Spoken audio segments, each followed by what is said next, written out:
Hey guys, Professor Bill at Comic Book University, and I'm reading Trinity #1, based on a recommendation of Lewis at the Geek Fortress. What are you gonna do? You get a request, you kind of gotta follow the request.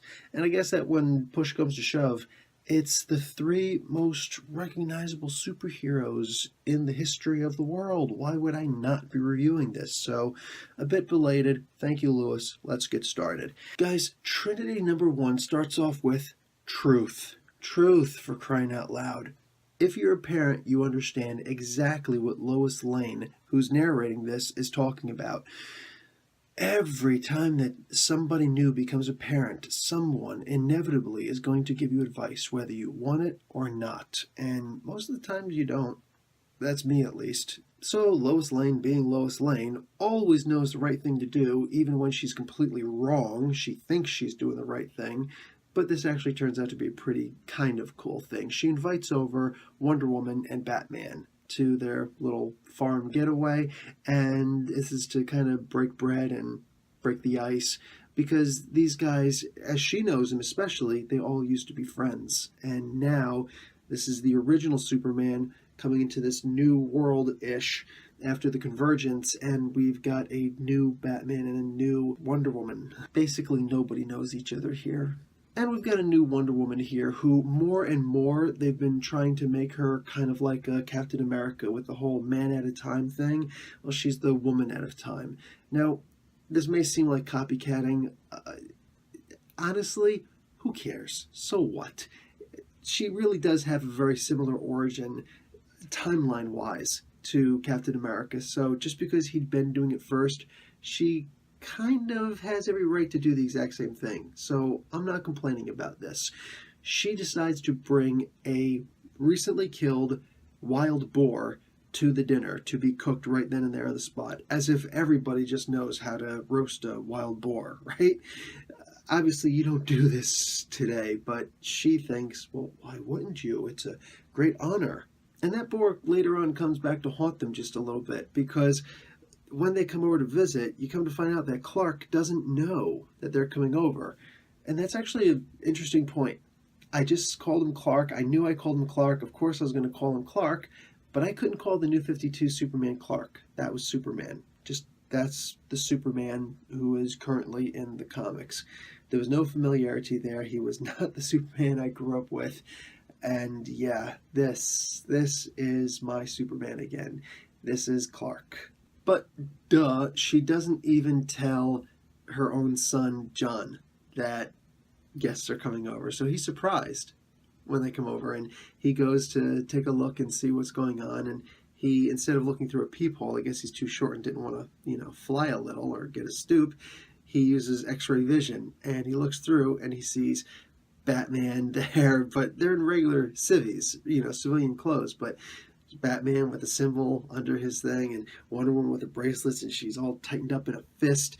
And then there's this, the boar. There's the boar, and it's just looking right at him, and he gets freaked out, and he winds up shooting his vision, his eye beams, solar vision, right through the door.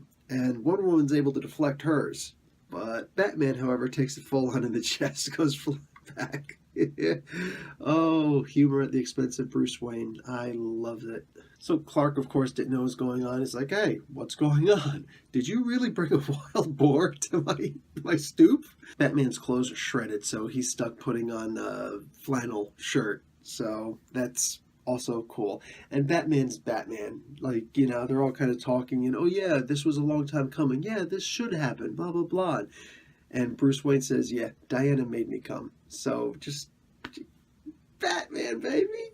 And young John Kent makes a comment about, I'm really sorry I blasted you. I hope my dad's shirt fits you. And freaking Bruce, man, just absolutely hysterical. It's a really good moment. He says, you know what? He's worn far worse. And all that he's talking about with working alone, you'd be surprised the things that he's done to protect his own family. And he recalls back to the time when Batman went about trying to protect Robin by wearing different colored bat suits, like a whole rainbow assortment, to confuse the enemies and not target. It was a really dumb story when it comes down to it. Just Batman in all these candy cane looking colors, but whatever. It's the idea that this happened, and he explains his story, and Bruce, I have no recollection of these events. What's cool is that these stories do kind of help them to know each other a little bit better.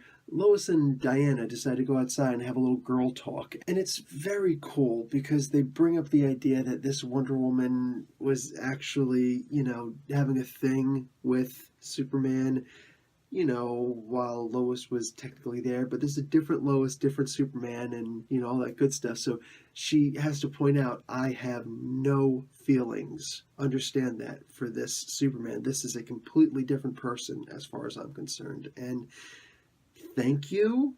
And probably my favorite part here is that Superman and Batman actually bond. They put John to sleep, and they bond over the idea of fatherhood because they're both fathers, and technically with the Bat family, that's a very extended family, he's got a much bigger family than Clark has ever had. So here's a really weird thing. They hear some kind of a crazy noise from the barn, and they go and check it out, and all of a sudden they're back, 20 years ago or so? Several years ago. And there's Pa Kent. And that's how the story ends. Oh, come on. Guys, this was a great comic book. This is an A with nothing to argue about. Fantastic comic. Guys, you too can join the Comic Book University, and tuition free completely. No need for student loans or anything. All you need to do is hit subscribe. Guys, Professor Bill, Comic Book University, class dismissed.